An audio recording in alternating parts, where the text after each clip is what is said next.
Alpha Omega.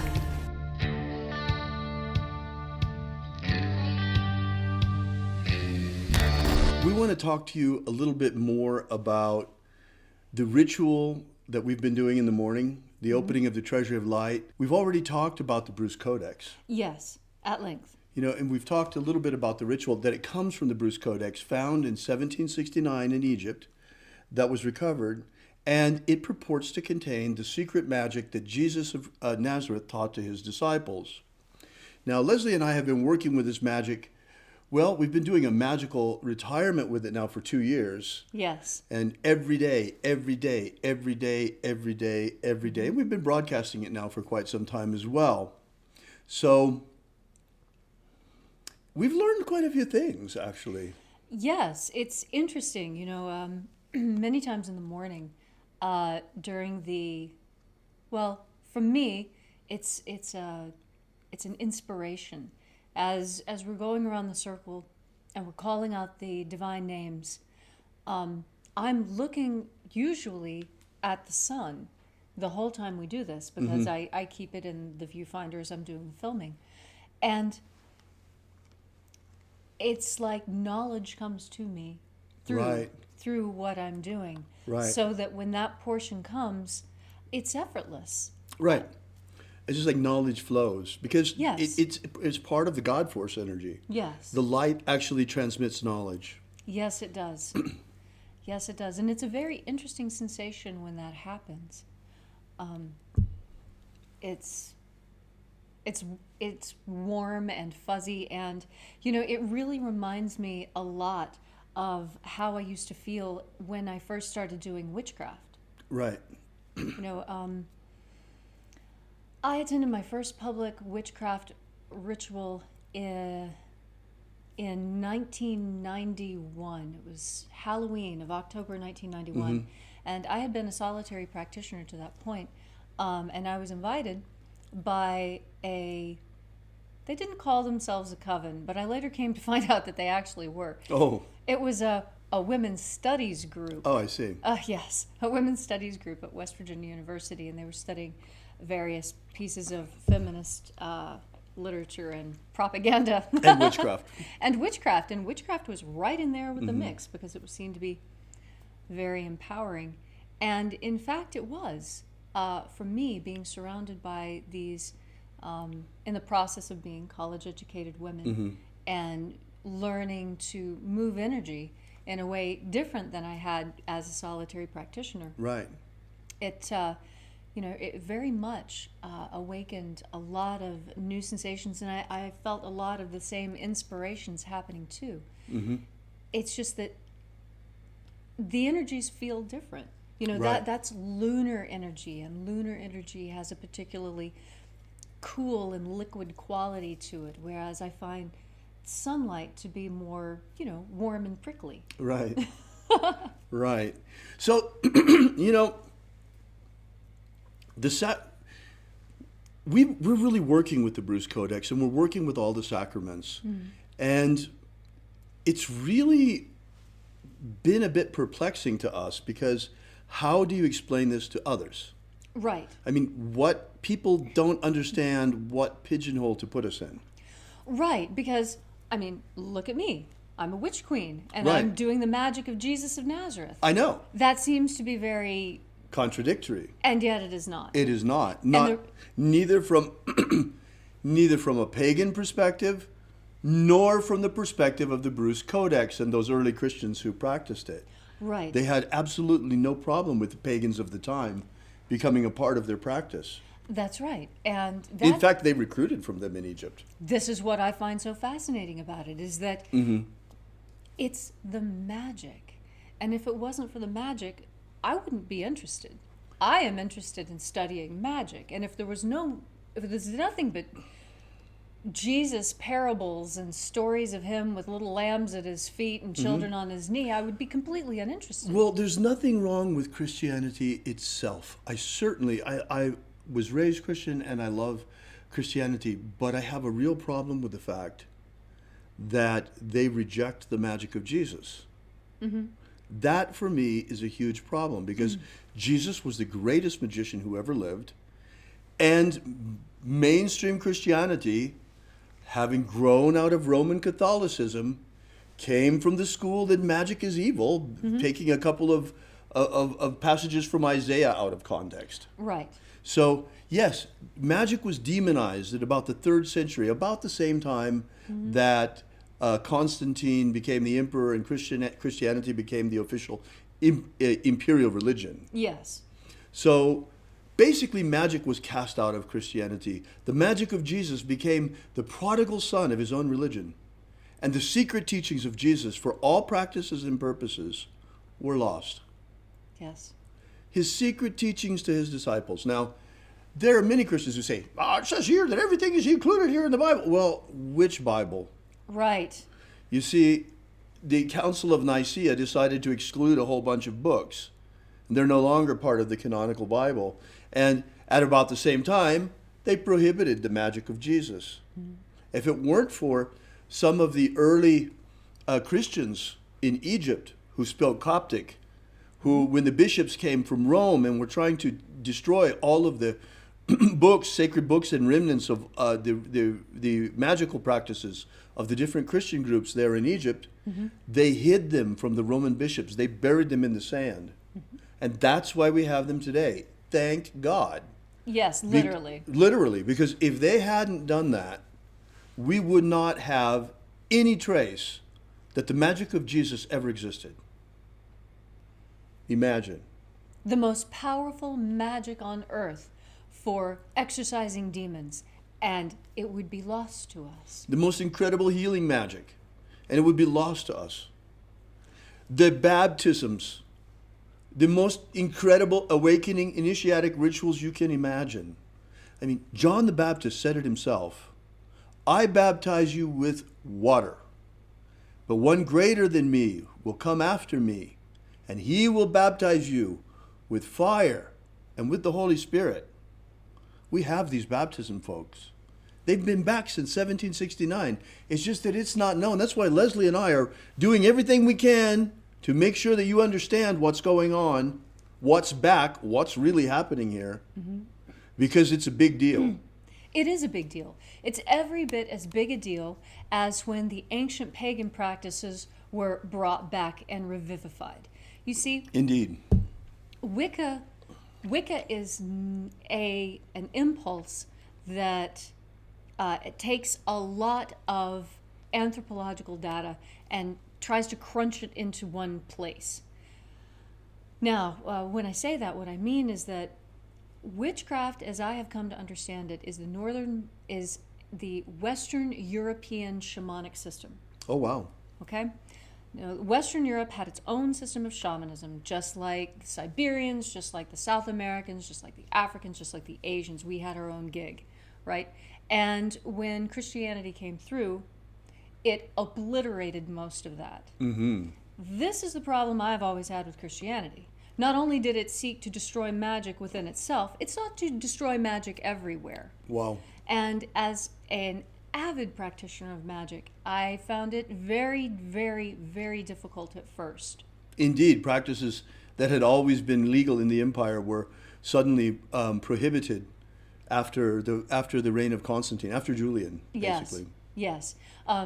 Julian had attempted to revivify the ancient pagan ways. He was immediately after he tried to return Yes. to the pagan ways. Right. There have been numerous Julians, but the one that specifically I'm talking about came after them. Right, just after. Okay. And he tried to revivify things, but it had already gone too far. They had already had a successful campaign explaining to people that witchcraft and paganism were of the devil. And this is how you fell into the So, disrepute. along with this monolithic Christianity that came out of Rome and comes right down to the Vatican of Rome today, we see that it was a very, very particular flavor and brand of Christianity that has colored Christianity in all of its aspects today, Yes. in all of its different denominations and flavors. There's some differences, but I mean, and so how do we reconcile that with these very, very early teachings of the magic of Jesus that have been rejected for 2 millennia? Are we going to pour this new wine into those old wineskins?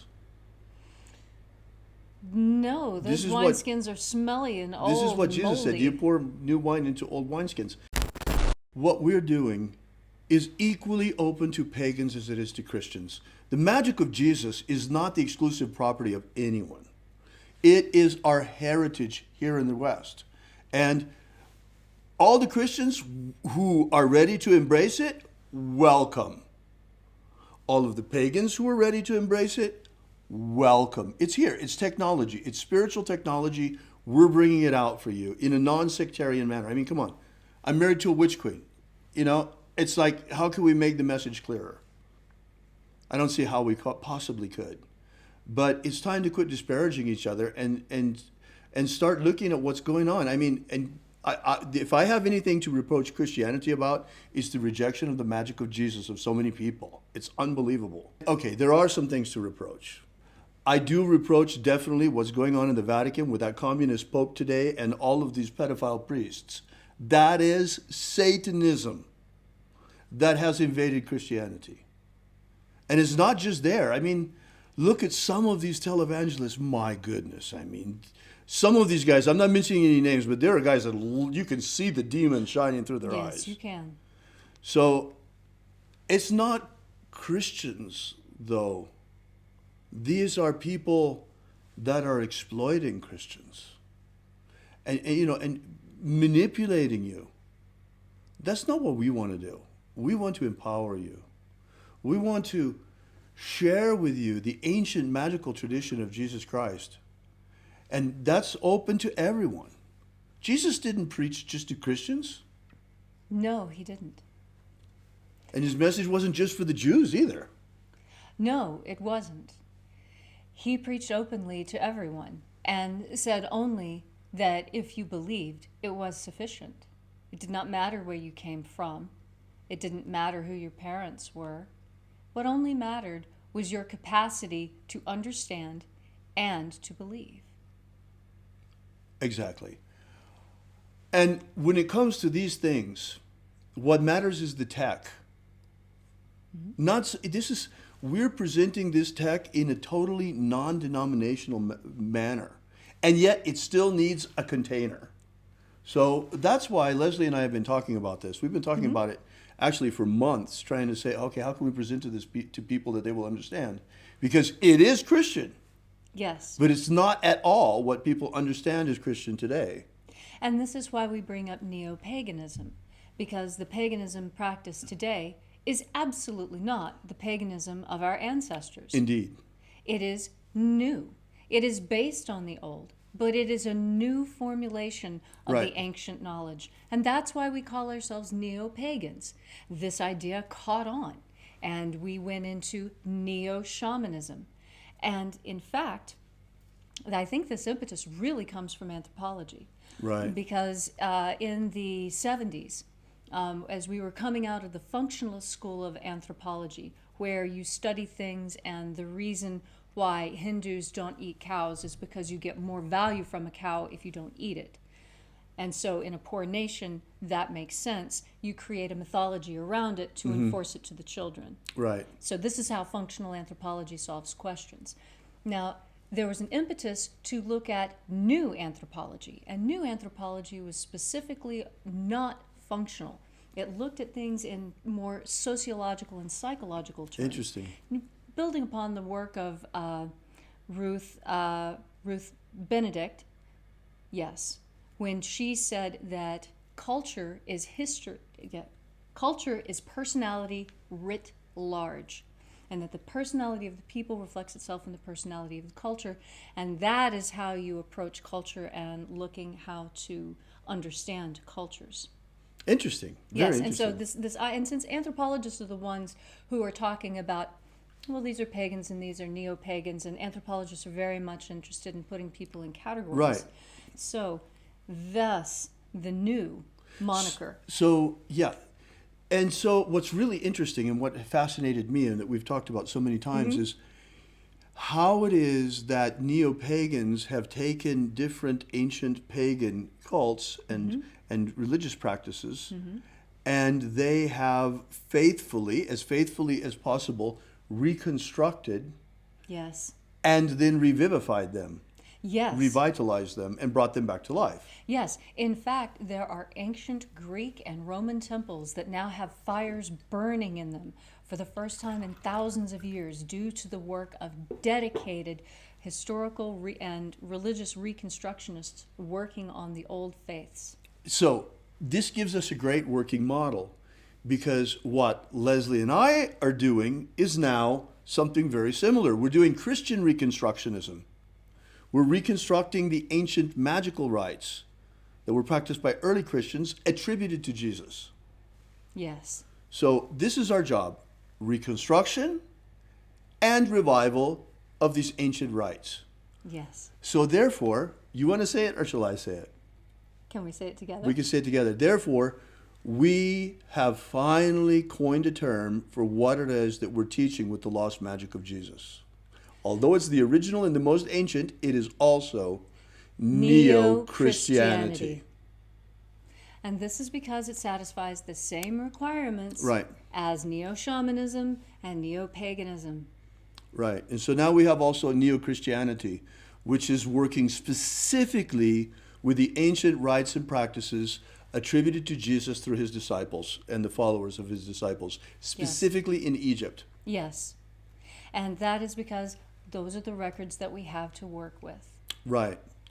Now, I think that Leslie and I, sometimes we get a little bit, upset with one another. And of course, Well, and but I have good. a thin skin when pagans start complaining about Christians. I say, hey, I'm Christian here.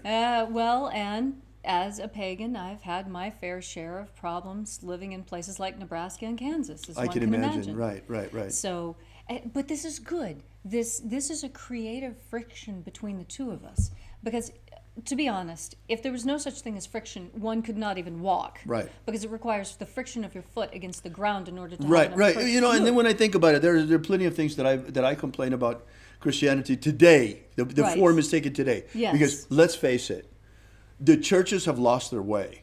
At least a Yes. lot of them have. Oh, yeah. I mean, some of these mega churches are nothing more than glorified swinger events.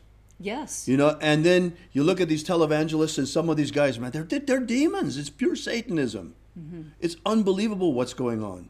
And then the church just doesn't want you to have anything to do with the magic of Jesus. They say magic is evil. That is the most absurd thing I have ever heard. It's as absurd as having women barred from the priesthood. Right. And then you have the problem with all the pedophile priests and all of that in Catholicism. I mean, it's about time, folks, especially here in America. Christians are waiting for the rapture. What is this rapture? What does it look like? Okay, well, they say that, that the dead in Christ will rise and we'll meet him in the air. Well, is that going to be like a Hollywood movie, or how's that work? How is it that you imagine that works? Let me clue you in. The magic of Jesus is the magic of resurrection. It's the magic of eternal life. It is the magic of how to ascend at death from here, transfigured in a body of light, into the kingdom of heaven, which is the kingdom of light. And what the secrets of teachings of Jesus contain are precisely the techniques to use to achieve that transformation. The spiritual practices taught by Jesus to his disciples. This is Neo-Christianity. And this book, these materials that we're working with, are absolutely as illuminating and mind-blowing as the Tibetan Book of the Dead. It has, to me, after having read the Tibetan Book of the Dead and the Egyptian Book of the Dead, now reading the Bruce Codex, I see so many of these magical parallels. And yet, in the Bruce Codex, what I see is a streamlined system, something that has been refined and honed, that is like, it's the difference between a system that is, it has the cleanliness and precision of science, whereas these other traditions, they seem very weighted down by their decorations, by their Right. cultural accoutrements.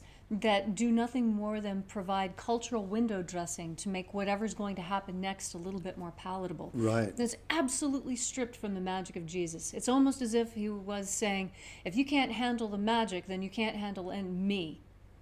I'm not going to give you any of the cultural trappings. I've been to this place, that place. Well, the other it's very much like a magical grimoire. Yes. You know, in the grimoires themselves, you rarely find instructions on how to operate the magical system. No, they assume They you just know have the how. hierarchies. Right. They assume that if you're holding that grimoire, you know what to do with it. Exactly. The magic of Jesus. I always called it esoteric Christianity until I met Leslie and we were talking about these things. It makes a lot more sense, neo-Christianity, because we're reviving an ancient form of Christianity. We are carefully reconstructing it and reviving it. And it's amazing that we even have these rites. I mean, rapture is a real deal in these rituals. Yes. They don't call it that, but that's what it is. It's how to rise in the air, I mean, through the planes instead of just the air. But it's what people expect, just it comes in a different way. Yes. And then you have the baptisms. The baptisms are the most exquisite rituals. They are amazing. They are elegant in their simplicity, and yet I find them incredibly shamanic because of all the different plants involved. There's Right. so many different plants involved in these baptisms. It's just it's like being baptized in nature itself, but sweetened and condensed. So our job is to put this tech out there. We are every single day broadcasting the opening of the Treasury of Light to you. And we will be putting out the other rites and rituals from the Bruce Codex in due time. We're working on that. And we'll get this all out to you. And that's why we wanted to do this special session today, because we're actually this time not in front of live webinar. Some people stayed afterward, but we wanted to be... Live studio audience. We still have a live studio audience. We wanted to be free of the encumberment of having to present a certain message in the class that we were in. So we decided to just invite the students that were there to come back afterward. Yes. And we could talk about these things because we've been wanting to talk about them, and we have been talking about them a little bit during the morning rituals. But during the morning rituals, we're never on camera. Right. So we wanted to be able to tell you about these things a little bit on camera, and especially Yes. about the news that we've coined this term of neo-Christianity, because it does really describe it pretty well.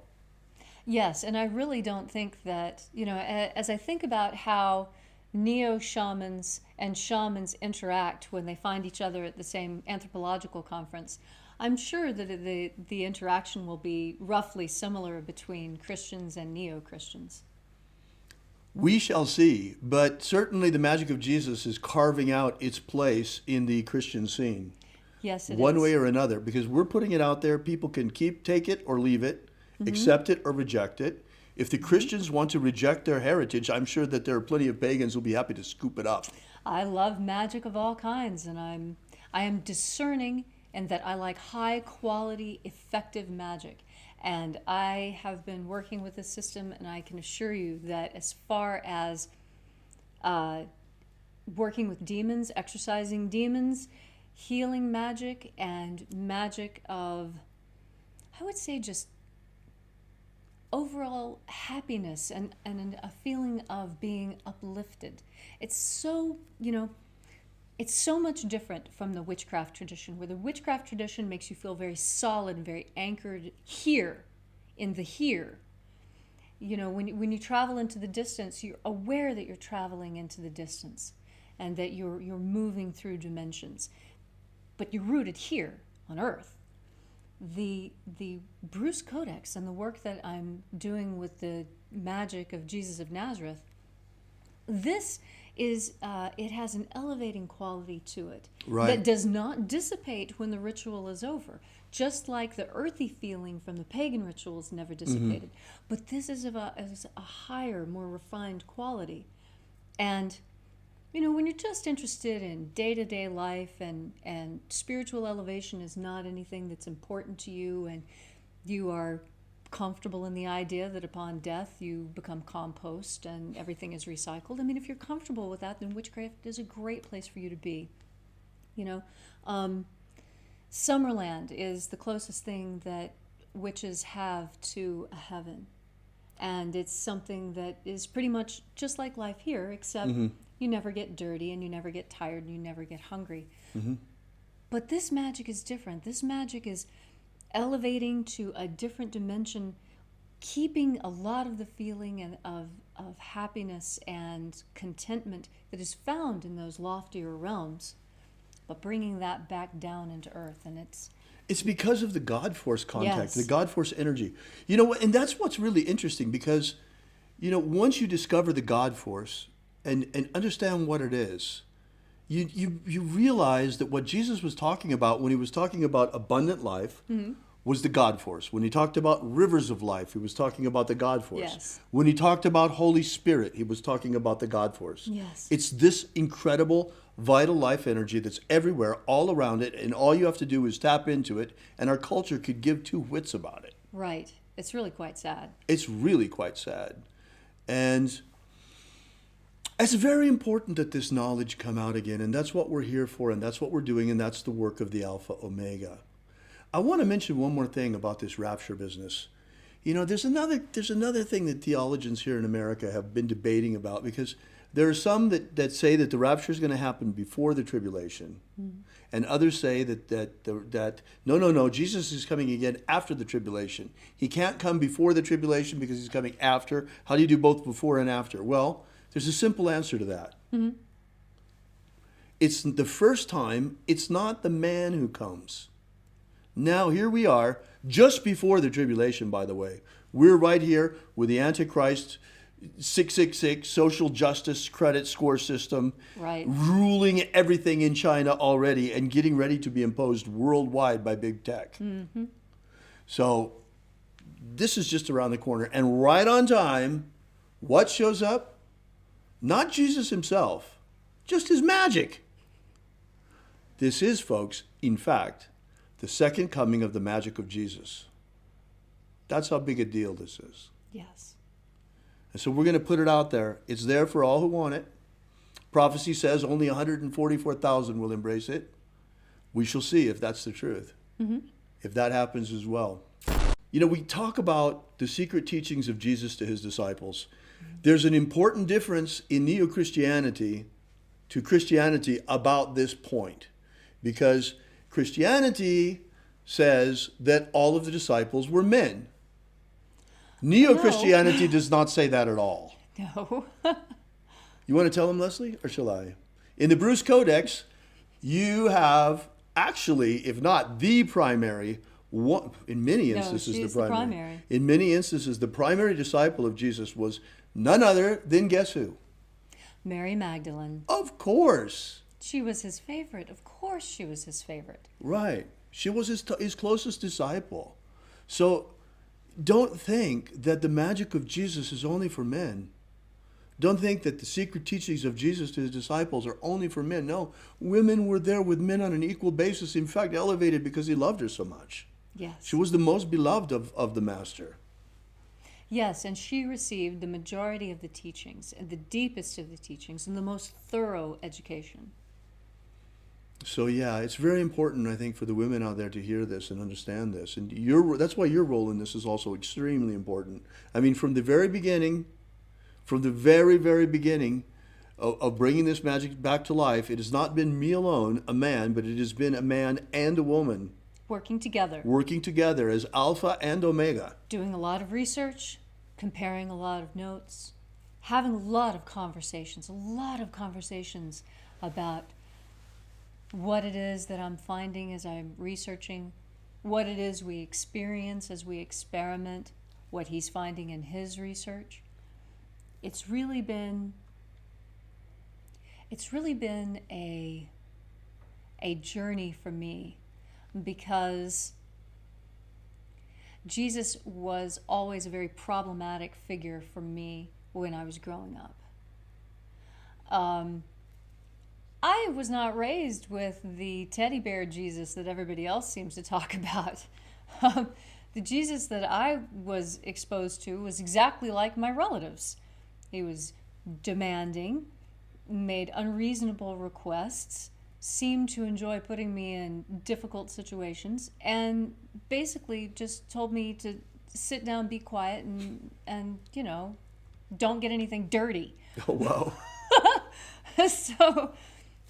So it was very, when I first started reading the Bruce Codex materials, I would start reading and I'd get so excited and so interested in stuff, and this is how the magic works, and now we're moving through this treasury and that works great. And then all of a sudden I'd see Jesus, and it was like somebody popped my balloon. I could just feel my energy go, and I thought to myself, this is ridiculous. Why such a reaction? Why this horrible baggage from my childhood? There are a lot of Christians that or ex-Christians that feel that way. The churches have really emptied out, folks. I mean, things have been changing over the last 20 years, and there's a reason for that. Well, maybe that will change now. That's why the time has come for a renewal of Christianity, a true revival of the faith. And it's not just rehashing the same old thing over and over again. No, it's reformulating everything as neo-Christianity in a set of new wineskins, and pouring into these new wineskins this ancient wine directly from Jesus through his disciples. Yes, and this becomes inspiring to me again, because this was, people... Because it is inspiring. Well, and people have a nose for lies. Right. You just have a sense when you're being lied to. Exactly. And the honest truth was, I felt like I was being lied to when I was in church, and I felt like everything that they were saying about Jesus was lies. And when I started reading about the magic of Jesus, that's when I realized, hey, now this isn't a lie. This is real. This syncs up with what I've thought this guy was all about all along, which was not about being a prim and proper rabbi. It wasn't about being a perfect Egyptian priest with a shaved head or traveling around as a wandering monk. It was about teaching people to live their life better. And that's the heart of what magic is for. Now, I was really upset when I heard the Pope say that prayer isn't a magic wand. That's a lie. And I know a lie when I hear it. Exactly. That prayer is not a magic wand. Look, it is. Prayer is the most, for Christians, you have the most powerful tool of magic at your disposal. It is incredible how powerful prayer is, especially if you have faith in God. Prayer can make miracles, and this is the key. Prayer is faith-based magic. Yes. If you don't believe, it won't work. That's why there were places where Jesus couldn't heal anyone. Right, because they didn't believe. They didn't believe, and he left the town. Okay. It's there in the Bible, even in the canonical Bible. Yes. You don't have to look in the lost books in order to find that teaching. Now, this impetus to revive the true meaning and message of Jesus, this is something that has been in my family for a long time. In fact, my great-grandmother, Lacey Musick, was a tent revival preacher in McDowell County, West Virginia. Mama. In the mid to late 50s and early 60s. And she was doing essentially the same type of work that Oral Roberts was doing. She would gather people together in a large tent. They would pray together. She had a bluegrass band that would play some music. And she would lay hands and heal. And she was well known throughout the tri-state area as being a very gifted healer, just by the laying on of hands. And even when I was, I guess I couldn't have been more than 9 or 10, I remember going to hospital rooms with my mama, and she would come up and she would kneel down and hold the person's hand and put her third eye on their hand. And she would sit in that motion position for a half an hour. And I'm talking about an 85-year-old little broken woman, who's been a farmer all her life and a miner's wife. And then you'd see the tears start to flow, and she'd take the tears and she'd wipe them on her hand. She said, "You've been blessed with the waters of the Lord, honey. You're going to be just fine." And 9 out of 10 people that she worked on healed. It's the power of faith. It is. And that power to revive what he was doing. But faith also requires a structure. And that's why it's so nice to retrieve and recover the ancient magic rites used by the master himself. Yes. because it's the most perfect and pristine structure. Unfortunately, we don't have everything. Some of it was lost. And that's really a huge loss for humanity. It's too bad we don't have another manuscript. I know they do in the Vatican, but there's no way they will ever let that out. They're the ones who tried to destroy it to begin with. Right. They only kept it for themselves. They just wanted it for themselves. Right. They wanted to have all the magic for themselves. That's the whole reason. An imperial priesthood wanting to lord it over everyone else. Hoarding magic like gold. And that's Satanism. Hoarding magic and trying to use it for one's own personal interest while keeping others in the dark is how we got into the mess that we're in today. Yes, that's right. It's incredible. I mean, and I'm not talking just about religion, but also in politics. It's incredible the situation that we're in. We're ruled by idiots. Absolutely. Worse than idiots, evil demon-possessed people, demonic-possessed people. And here we are in a situation now where we're invaded by demons into our dimension. Yes. And, ruled by people already ruled by them. I mean, come on. What kind of a chance do we have? That's why Leslie and I are out there with the Magick doing our best to defend humanity. And as a pagan, I can tell you, in all my pagan study, I never found exorcism of demons to be easy. Not until this magic. Right. This magic is superior. The only thing that comes anywhere close is Tibetan Buddhism. And for that, you have to have a purba, a special dagger. Right. With the magic of Jesus, even a dagger is not necessary. That's right. One more thing. Certain Christians out there, I know, you're going to church and they're telling you that you're going to get raptured out of here. I got news for you. It doesn't work like that.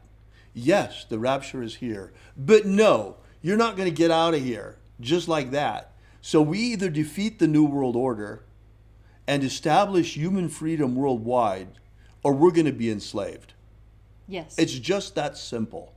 And there is no lifeboat that you're going to get to miss out on it, and that doesn't mean you don't have to take responsibility for your life and to stand with us and to fight for our human race. It's time that we stand up for humanity. It's not that hard. It's important if you want to continue breathing and eating and living, because the people who are coming after us, rest assured, they despise us. They hate us like you cannot imagine. Think of the disgust and revulsion you feel when you see a roach in your kitchen, huh? Now, do you understand how they feel about you? They squirt things on us from above. They poison our food. They poison our minds. They hypnotize us and tell us lies. Poison our water. It's incredible what is going on. And the more that we discover, the more horrible the truth is. But we can still fix it. There's still time. But not a lot. We have to do it now. We have to act now. And that's why it's so important that people, Christians, especially Christians as far as I'm concerned, are empowered with the magic of Jesus, because this is particularly your patrimony. As a Christian, this is your inheritance. Don't let anybody take it from you. Don't let anybody keep it from you. Don't let anybody in any church lie to you and tell you that the magic of Jesus is evil, because it's not. They are evil for having told you as much. Right. There are churches that are led by Satanists now. They've infiltrated all over the place. I've even attended church that was led by an atheist. So that's basically what we wanted to tell you. And we've actually come up with a name for it. Esoteric Christianity is what I called it for a long time, but it doesn't fit so well. What we're teaching is Neo-Christianity, the magic of Jesus. The lost magic of Jesus is back.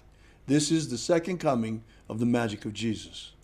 And Neo-Christianity, just like Neo-Paganism and Neo-Shamanism before it, should be an easy title for anyone who is interested in magic to take upon themselves. Right. It doesn't come with a lot of Christian baggage. It doesn't, because not everything about Christianity has been good or is good today, as we all know.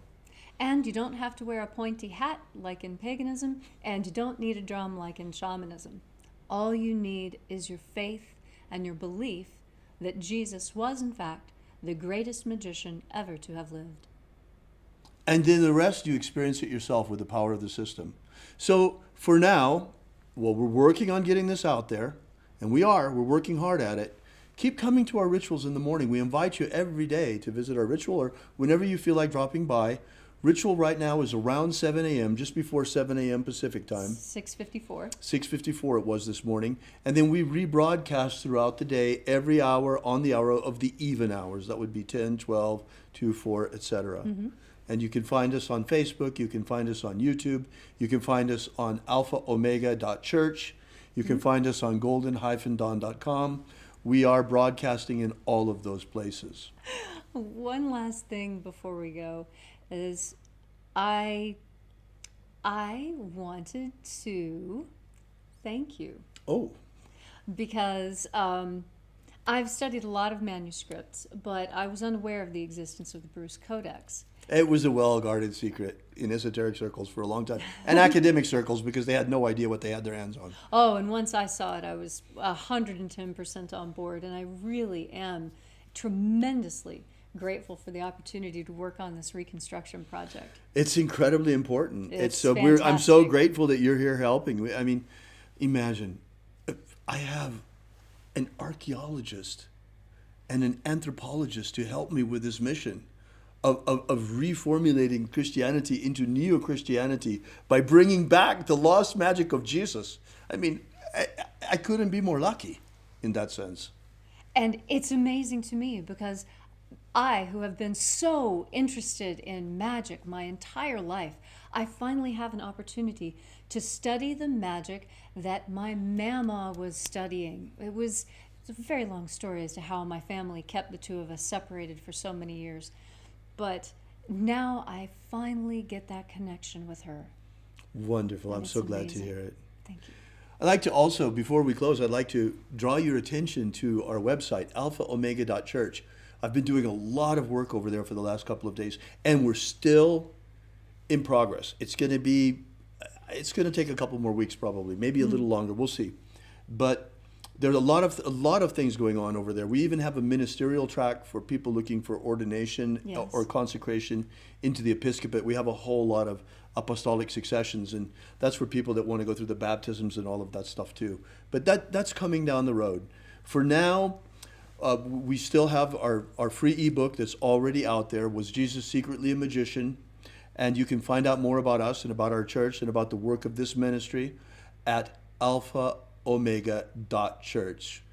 People have been sending us in prayer requests, and we decided to make that a little bit more organized. Yes. We're putting up a prayer wall on the alphaomega.church website. So, and we'll be using the prayer wall for part of our rituals in the morning. We'll be bringing in the energies of the opening of the Treasury of Light to that prayer wall as well. Yes. So we've also just revamped the donation page.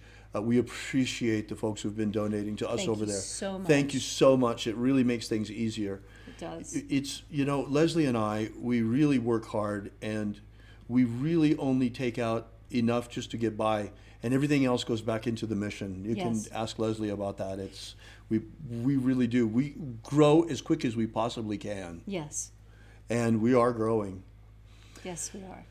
So thank you so much. We really appreciate your being here.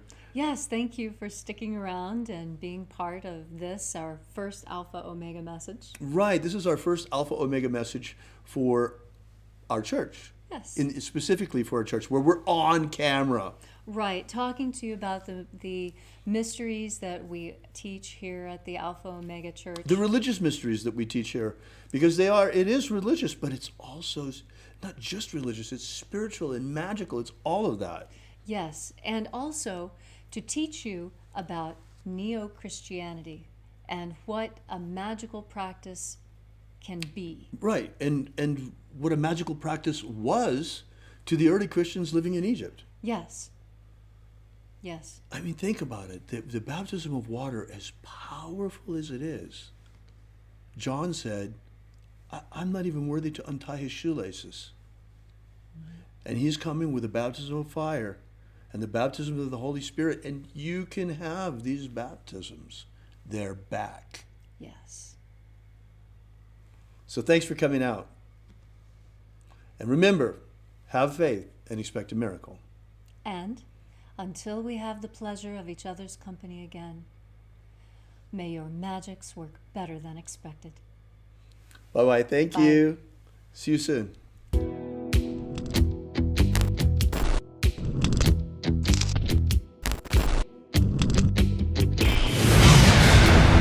Yesterday we released this brand new ebook, Was Jesus a Magician? Give you the basic background of the rediscovery of the lost books of Yahweh, how it happened, why they were repressed, why it is that the magic of Jesus was nearly destroyed and wiped from the face of the earth, and the miracle by which it survived. How we only have one precious manuscript of this ancient knowledge, and that's truly all there is left. Well, maybe in the Vatican they have it, but they're not about to give us that to fill in the little gaps that we've found. So be sure to make sure you download this. You don't want to miss this. You can get it for free for now at thesecretsofjesus.com. Thesecretsofjesus.com. Are you familiar with the Rosicrucian with what's his name? He's popular in the States. He's the president or the Emperor. Imperator. the president Emperor. Imperator. from the Golden Dawn. What's his name? Oh, David Griffin holds this position as Emperor. Imperator. David Griffin. David Griffin. David Griffin. David Griffin. David Griffin. Have David Griffin. I saw an email yesterday that he sent out about, there's a magical war going on. The Mage War. Demons of the infernal realm. All of them. There is really a magical war going on. The Mage War. There is a guy called David Griffin who is heading all these magicians. David Griffin is S.L. McGregor Mather's present successor. David Griffin. David Griffin. David Griffin. David Griffin. I'm Golden Dawn Imperator David Griffin. David Griffin. David Griffin. David Griffin. David Griffin. Now, David Griffin. There's a magical war going on. So there is really a magical war going on. Alpha Ωmega